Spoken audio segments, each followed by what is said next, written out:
as well, and most importantly, by a shared mission and commitment that brings us to this place at this moment.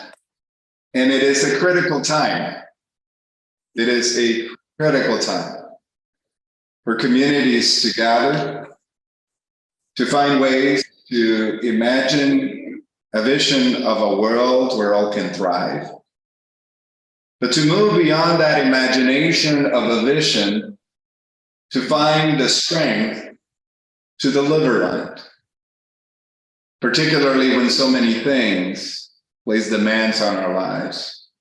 And ultimately, in the work that we gather to do as we begin a new semester, to figure out some of the skills that can help us to seek ways to transform the world and the communities, to connect the things we care deeply about with the larger whole of our lives, of the world, of the universe, of the divine.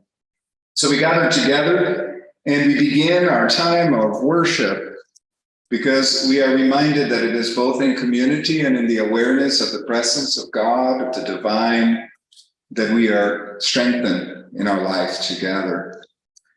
Couple of notes as we gather together. There is a sign in that we invite you to make sure you got your name on if you haven't already. I think most everybody has as you came into the space. For those of you online, we're going to be kind of keeping just a little bit of a list of who all we are able to participate in worship, so we have a sense for how our community is gathering week to week. And so we are grateful for your participation in that, a way of acknowledging your presence with us as well.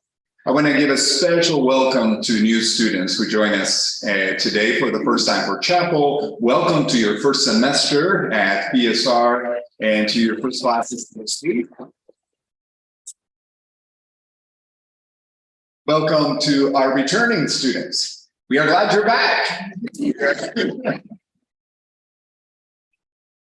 And we hope that this new semester may bring new energy to your sense of calling, to your desire to continue your preparation for the various forms in which you want to impact the world.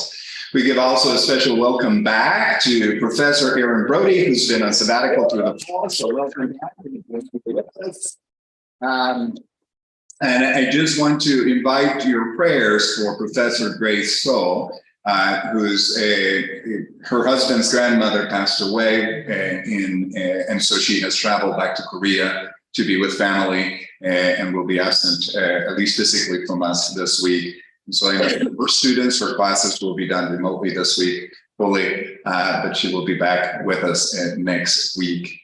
So as we gather together and welcome all of us here, I'd like to begin our time together with an invitation for us to acknowledge the place within this space, to arrive together and to provide a bit of a space of silence as well as we gather. The book of Genesis, we read, "What have you done? Your brother's blood is crying out to me from the ground." This text comes after a brother, Cain, has killed his brother Abel. What have you done? As communities here and around the country, we ask that question. What have you done? Your brother's blood is crying out to me from the ground. The blood of Tyre Nichols, another Black man killed by police brutality. His blood calls out from the ground. We begin our time together with a recognition of the calling, of the promise that brings us together, but also grounding ourselves on that call. That the very earth calls to us with memories of blood spilled and the legacies that continue to shape inequalities, injustices in our lives and in our world. We gather here virtually with ground beneath us that connects us around the globe, with the recognition that in this particular space in which we seek to pursue our mission, in this location here in Berkeley, we acknowledge that we do so on sacred ground and on ceded territory of the Chochenyo-speaking Ohlone people. the successors of the Sovereign Verona Band of Alameda County. We are ever grateful for their faithful stewardship of this holy ground, which continues to support all we seek to do in the name of justice and passion and building a world where all can thrive.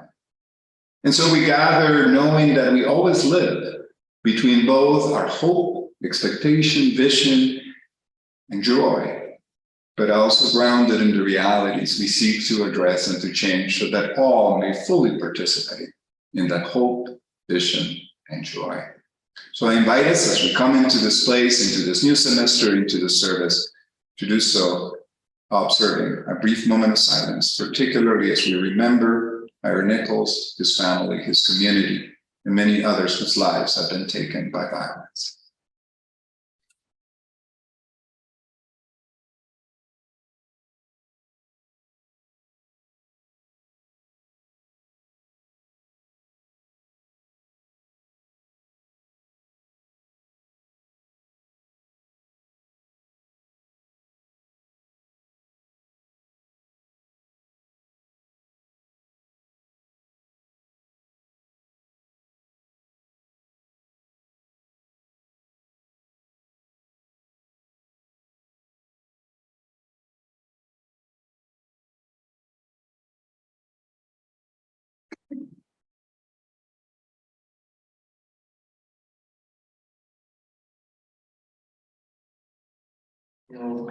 Invite us to rise and do our song.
For the rain of mercy, bring forth the rain of peace, bring forth the rain of justice, bring forth the city of God.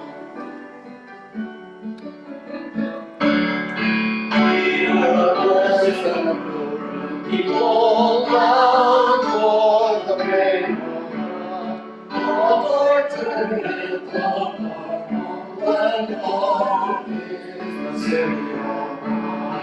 Bring forth the rain of mercy, bring forth the rain of peace, bring forth the rain of justice, bring forth the city of God.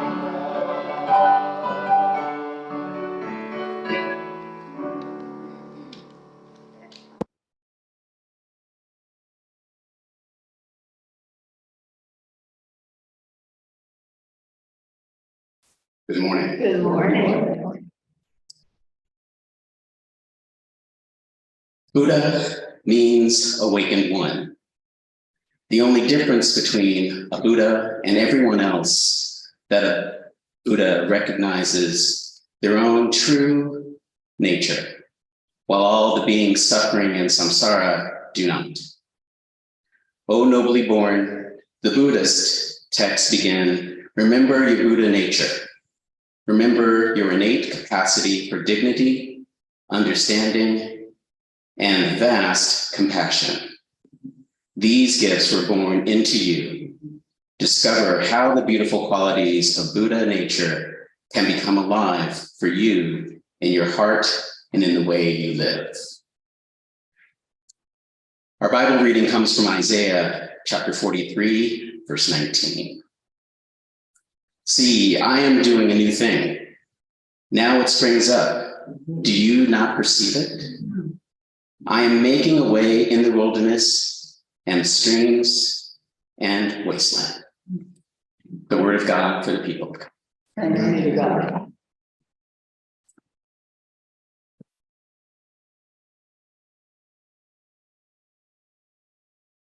Good morning. Good morning. Well, Grace, Gilliam, and I bring to you a reflection today in an interreligious frame. How do we speak of new beginnings, religiously and theologically? Especially in the beginning of a new semester, we invite you to think about beginnings and newness from an interreligious perspective. My part of the reflection today is entitled The New in the Old, Cultivating Habits of Belonging. We will begin by listening to the Three Jewels chant of Buddhist belonging, and the translation of that will be online for a couple of minutes.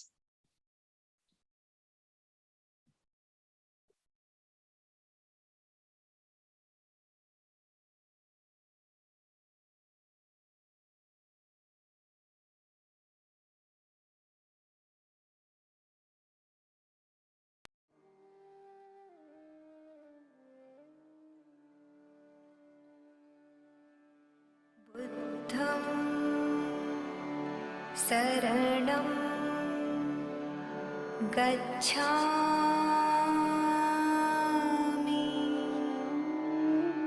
धर्मं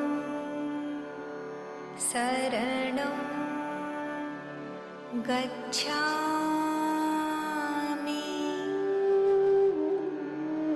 संघं शरणं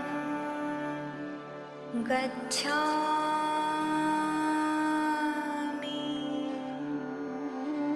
बुद्धं शरणं गच्छामि धर्मं शरणं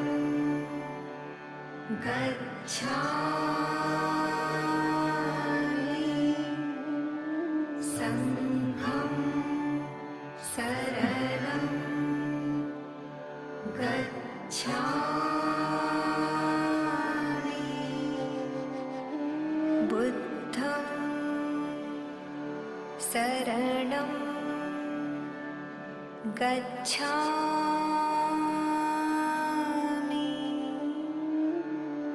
धर्मं शरणं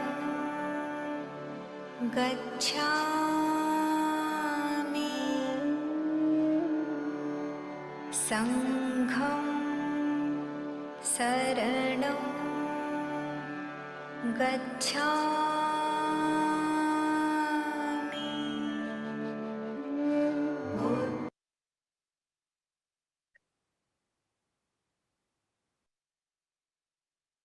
My part of the reflection today is entitled, What is this new thing? A new way of perceiving refuge. I have a deep curiosity and affinity for the wisdom saying, I am because we are. It seems so fundamental to life to me, the ground of my bodhisattva vows. Yet it can be difficult to coherently speak about an identity based in ultimate connection while needing to use the language of I and me. There's something I realized recently, that I can listen from a perspective of we. I can take action from a perspective of us. I can cultivate a practice of intentionally treating my being alive as ours. I know that last statement requires fierce discernment. I came across a statement made by Josie Valadez Frere, an Indigenous activist and earthkeeper, that clarifies this I am because we are orientation for me. She says, colonized minds hear ours and think of possession. Decolonized minds hear ours and feel connection. Yes, that. There's no me without us, and there is no us that does not include me. My name is Jewish. My ancestors were Nestorian Christians in the south of India, and my particular community, called Syrian Christians, became Catholic of the Syro-Malankara sect in the early part of the 20th century. Syrian Christians, or Nasrani Christians as we are called in India, have existed in South India, in Kerala and Tamil Nadu since the 2nd century. We are also simultaneously Hindu and Buddhist in complex cultural ways. How can we think of the new when earlier traditions do not disappear, even when a different message of salvation or liberation arrives? For scholars of religion, it is clear that trade and commerce on the Silk routes that connected East and Southeast Asia, the Indian subcontinent, Central Asia, the Middle East, East Africa, and Europe created a complex of many different religious cultures. Ordinary Indians are very comfortable praying, singing, chanting, and participating in multiple religious traditions, even as more modern and Western ideas are changing such a catholicity of religious belonging. These are now beginning to change in dangerous ways to the inflexible and less fluid categories of Western European Christianity. It is important to understand that the Silk routes were in existence for 100 years before the Common Era. Buddhism began to spread through these Silk routes in the 5th century BCE, becoming the 4th largest religion in the world. An interesting metaphor that early Buddhist texts and discourses, together with Jewish, followed by Christian sources, and the metaphor is the notion of the way. The Buddha himself is known for the middle way, an avoidance of the extremism of either hedonism or extreme asceticism. As is the focus in the culture, extremist practice was the Buddha's concern. In our Euro-American context, extremism is visible both in belief and in practice. Today's text from Isaiah speaks about the new thing as a path in the wilderness. Early Christians called themselves people of the way. The metaphor of way continues to invite us to think about different beliefs and practices encompassing simultaneously the historical, ethical, and spiritual. So I reflect on the practices and beliefs framing the Buddhist chant that is voiced by all those present to create a sacred space for being in community practice, in Sangha. When I examine this chant, listening from we, from us, from ours, I take refuge in the Buddha, an awakened one who taught the radically inclusive idea, truth, that all beings can awaken to knowing the essential nature of life and the essential presence of compassionate ethicalness that is our nature. I take refuge in the Dharma, teachings that continue to be engaged and transmutated across wisdom traditions, histories, cultures, epistemologies, and paradigm shifts, providing the path of formation to awakening, with the prime directive that the only way to awaken to it is to authentically live, and practice into knowing it. I take refuge in the Sangha, the community, the brave space of practice, support, accountability, covenant, passion, and promise, committed to internal and external actions that foster the liberation of all beings.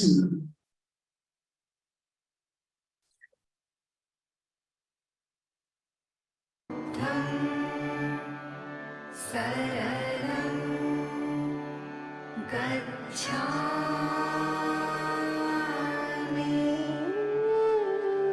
धर्मं शरणं गच्छामि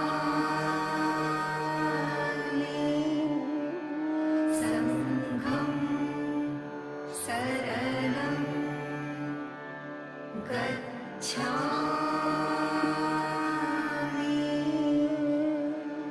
बुद्धं शरणं गच्छामि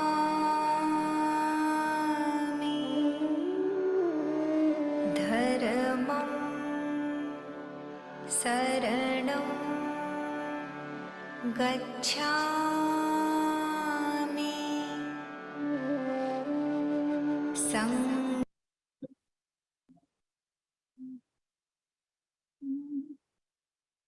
Here is the challenge of the new semester. The new often arrives on old paths.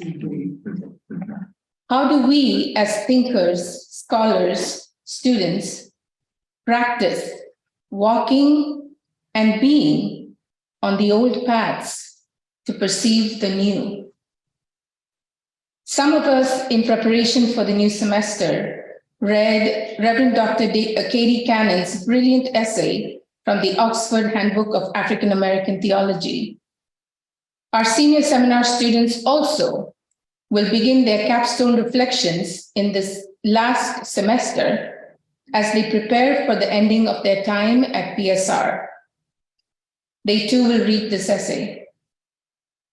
Dr. Cannon speaks to the necessity of an African American pedagogical framework, a new and different path to justice and liberation. Her proposal requires us to have three ideas in focus, thinking in threes, a very West Asian habit. Her proposal says we have to have a historical ethos, an embodied pathos, and a communal logos. Note how deftly she uses Greek philosophical categories in her very political and historical proposal. A new thing on an old path. A study of history, even the painful and challenging parts, for the truth of awakening.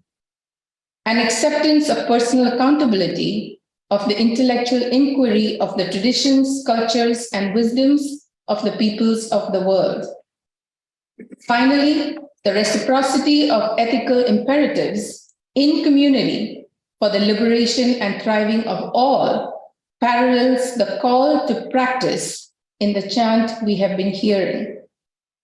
This threefold path to liberation and awakening requires an attitude of actively seeking the shelter of tradition, of teaching, and of community.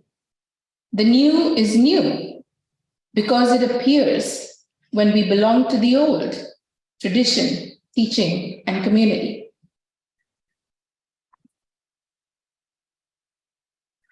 The chant emphasizes taking refuge as his attitude for spiritual awakening.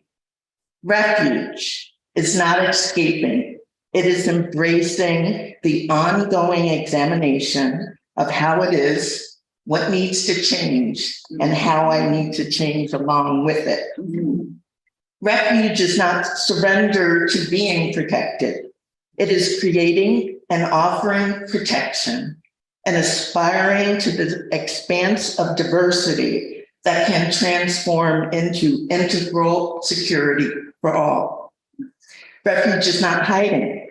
It is opening the heart and mind to belonging with the humility to practice that decentering the knowns is how we flourish together. Refuge is not about being weak. It is about the strength of faith and hope and vulnerability and openness to the discomfort of authentically dismantling harm while intentionally creating the fertile ground for thriving.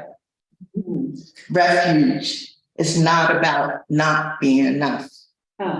It is about discovering that enoughness arises from participation in a community committed to the work of love and justice toward the inclusion of all beings as we.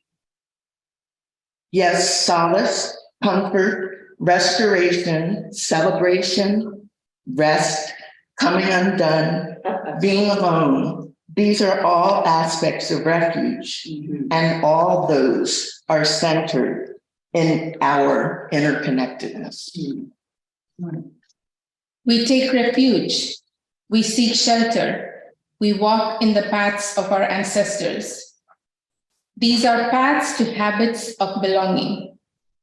The new waits to spring up and to be born in the ways of our ancestors, who were resilient, brave, and resolute, even in the face of horrible destruction. For my Jewish, Christian, Hindu, and Buddhist ancestors in India, an elasticity of identity was critical for awakening. Yet these ways of being and doing are completely distorted and corrupted in today's modern India. The tragedy of life is that we human beings are attracted to the extremes, and we are unable to occupy the messy, chaotic middle. Awakening to truth requires us to walk in between, to be non-binary, to be fluid. Yet it is not all about mushiness of thought or deed, or about moral cowardice. The Buddha's invitation was to walk in the middle path in service to the truth of being, in service to the truth of particularity, and in service to the truth of the web of life. These practices then create the possibility of spiritual friendships, of reconciliation of differences, and of mutual accompaniment in love. I want to close with words from David Viafora in his article, Spiritual Friendship is the Path. He sees the Sangha, the community, as built upon the foundation of spiritual friendships. He says, in Sanskrit, Kalyana Mitra means spiritual friend. Kalyana may be translated as good, true, virtuous, upright, or beneficial. And Mitra is the root word for Maitri, or metta, which means kindness. A Kalyana Mitra is not just any pal you hang out with to hit the clubs or go bar hopping. A Kalyana Mitra is someone who helps you realize your deeper aspirations, one who uplifts your path to a higher level of ethical and spiritual well-being.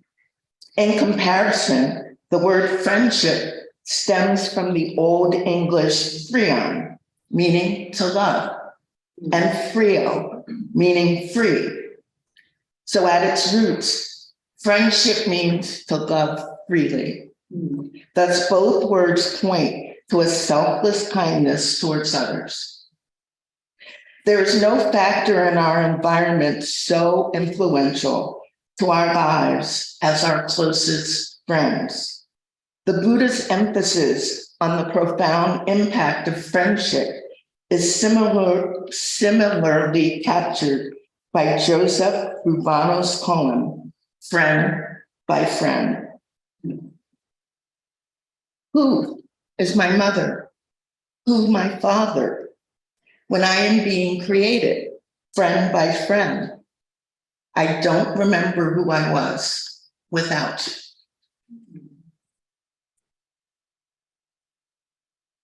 Sangham saranam gacchami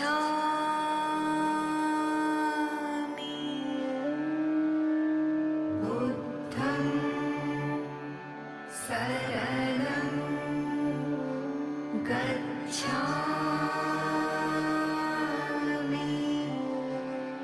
Join us. dhammam saranam gacchami sangham saranam gacchami buddham saranam gacchami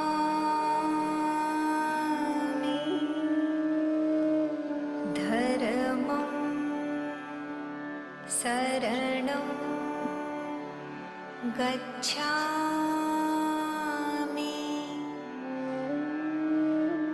sangham saranam gacchami.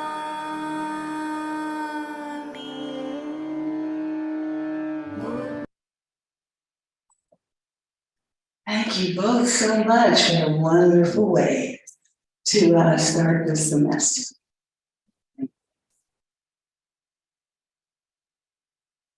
As we move into a time of response, we will be singing together a song that's entitled I Will Do a New Thing in You.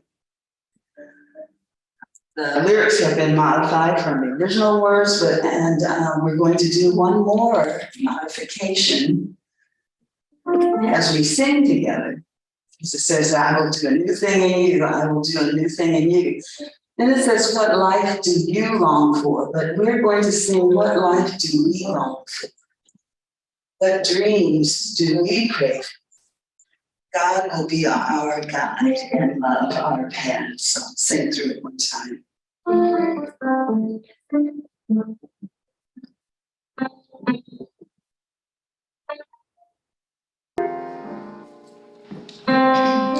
do a new thing in you. I will do a new thing in you. What life do we long for?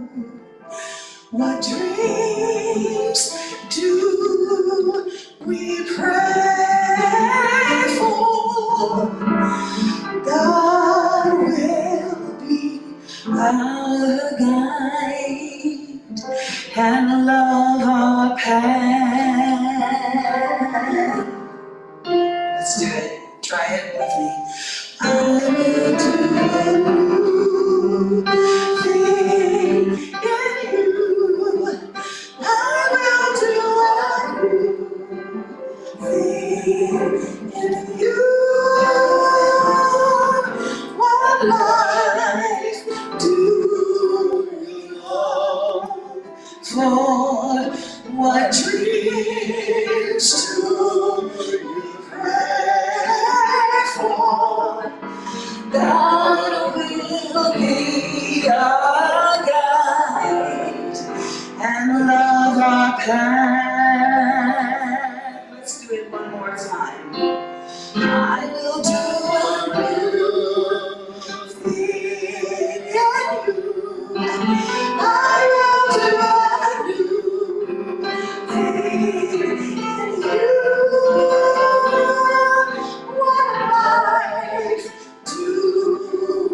long for what dreams to pray for.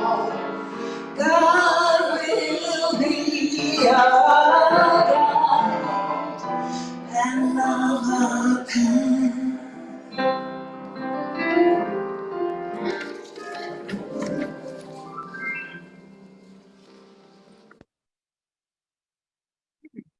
Thank you, Ms. M.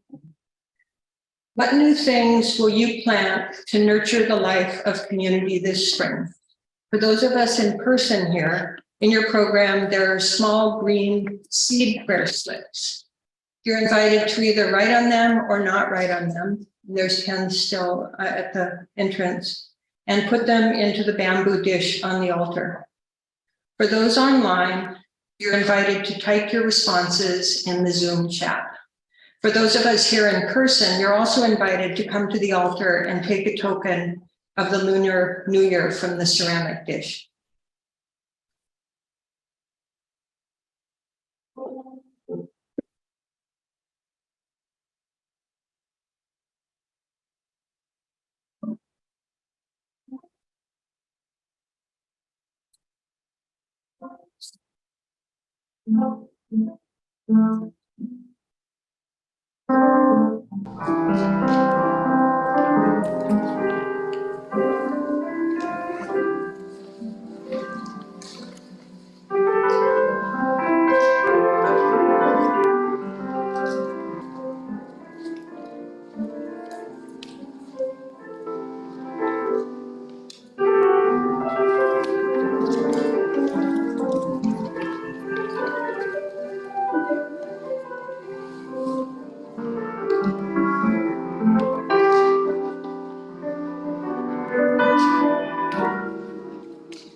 Thank you for your participation. And now, it is one thing to listen and to receive, but then we must act. And we're called to focus on the work of the people, what is going on in this community as we journey in spiritual friendship, follow the middle path, and journey into new things on traditional ways. So we have a few announcements. One of the first announcements will come from Meredith Partida. That's the next slide. She's going to share with us some exciting news from Ignite. Good morning, Meredith. Good morning. Hello, everyone. Just very quickly, we are excited from the Ignite team to invite you all to join the Ignite Collective. So we are doing a all student orientation tomorrow at 10 o'clock, I believe, and would love to see you there. In the meantime, feel free to scan the QR code, or I added a link in the chat for you guys to sign up and get into the community. So you get access to not only Ignite Collection, which has some courses and our broader network of community, but then also the PSR spaces as well, which is community life and the sanctuary with all things chapel. So feel free to jump in and then join myself and Jonathan tomorrow, 10 a.m. There should be, I'll add the link in the chat as well for you guys to join. So thank you. Thank you. Speaking of links, there will also be a link to fill out a chapel survey, because we want to know how you're experiencing community worship and the gathering. And so it should be in the chat there, and then we will email those of you who are participants to fill that out. Again, I want to say thank you to Dina Abraham and Grace Gilliam, just such a good job. I want to take a moment to acknowledge those who work in the background that makes the foreground possible. So I want to start with Christopher Gonzalez and Alex and Mario.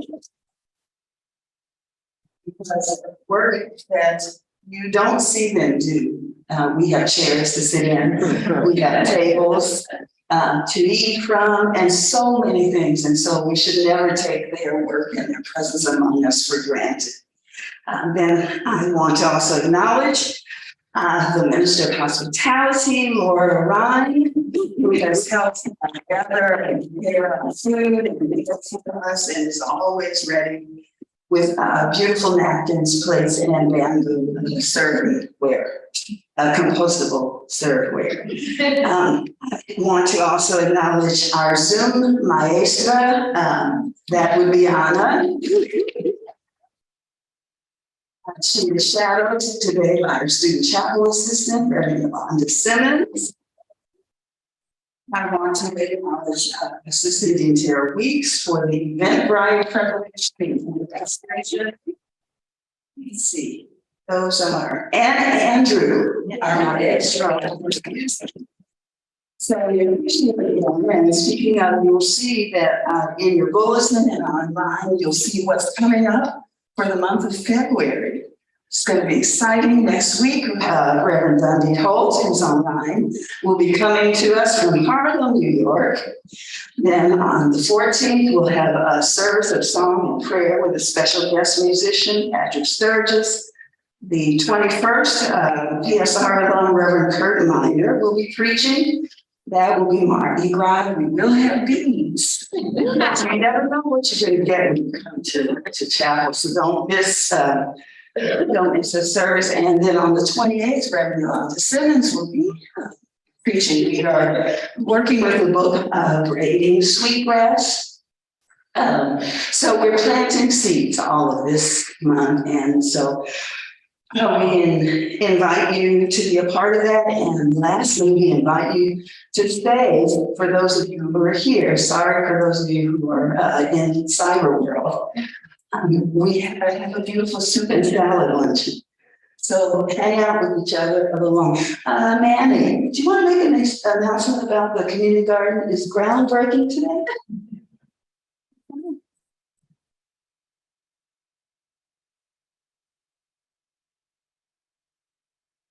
Hello, everyone. I bring good news. We will be by the Meese Trail on Earth Coast, and we will be removing the Bermuda grass. So that's our first task. But we aim to have a medicine wheel plant formation on that area by Earth Day. So we welcome you to swing by and say hello and meet the team. Thank you, Ms. Anna. Awesome. One more person on the note of So, because you should know her, you're gonna have to see her and work with her, and she is gonna be one of your best friends on campus. Janet, our registrar, would you stand, please? We're so honored to bring all of you here and to help us navigate the vicissitudes of the academic journey. So we appreciate it, and we appreciate you. So I think that at this time, we are going to have yes, Reverend Yoshi, please. In the spirit of Saga, we just want to announce that we'll have our Methodist student gathering next week on February 8th, a week from tomorrow, via Zoom. I'll be sending out. Great, thank you, Reverend Michael Yoshi. That will be the Methodist student gathering on Wednesday, February the 8th at 2 p.m. via Zoom. So you'll see those of you who are Methodist students, or those of you who are Methodist leaning. Sure. Yes, Laura. I just want to say immediately after chapel, if I could have 3 or 4 volunteers just help me move trays from the hallway into here, I would really appreciate it. Thank you so much. Well, I don't have an announcement as much as a note of gratitude to Ms. Anne.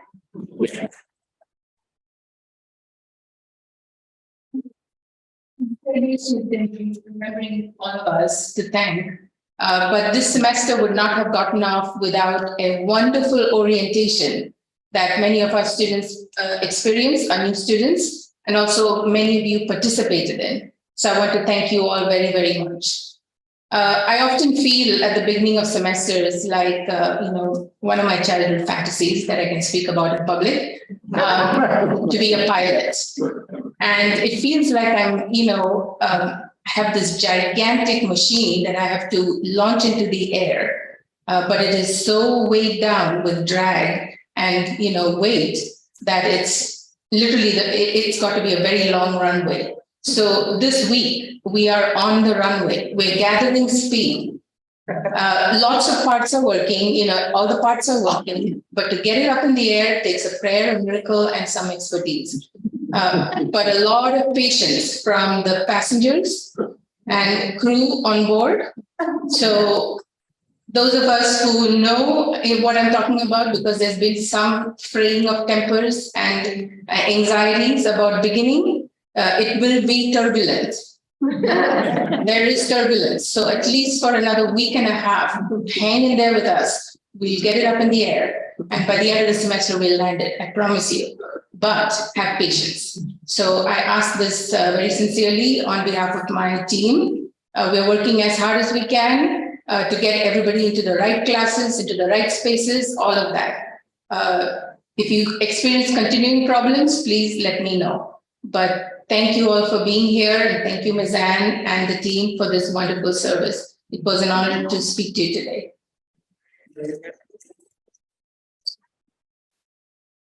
Have an announcement from online. Okay, another announcement from online.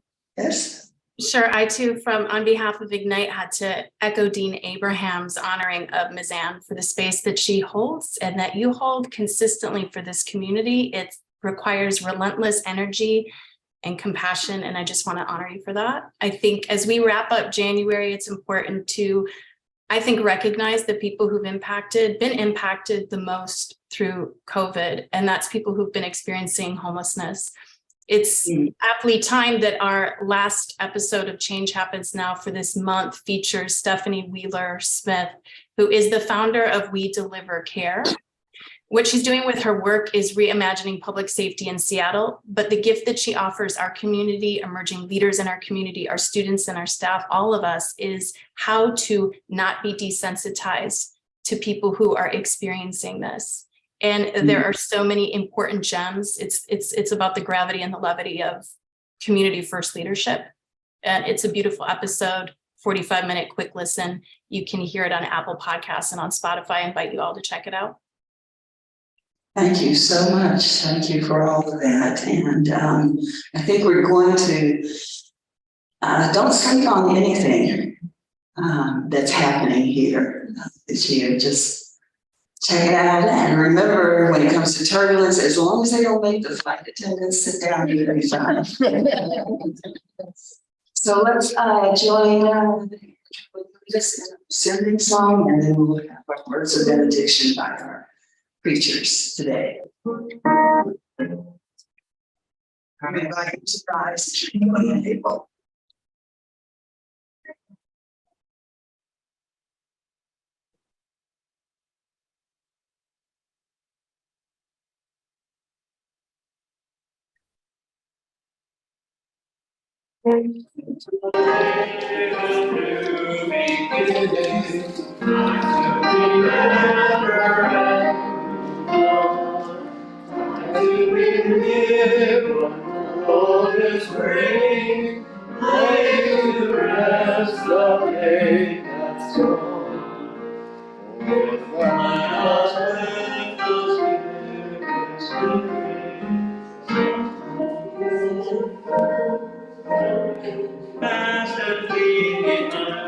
Starting at verse number 3.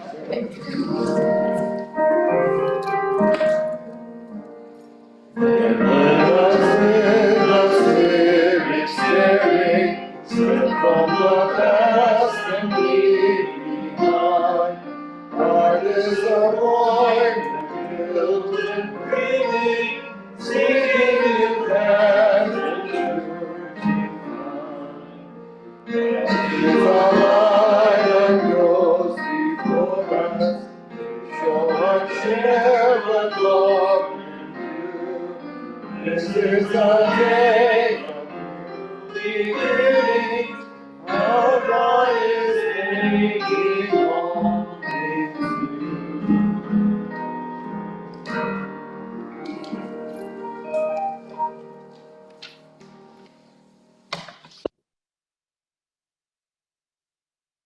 new. Grace, I do not remember who I was before I met you. May our spiritual friendship continue to deepen and blossom and be shared with everyone. It is our blessing for you. Amen.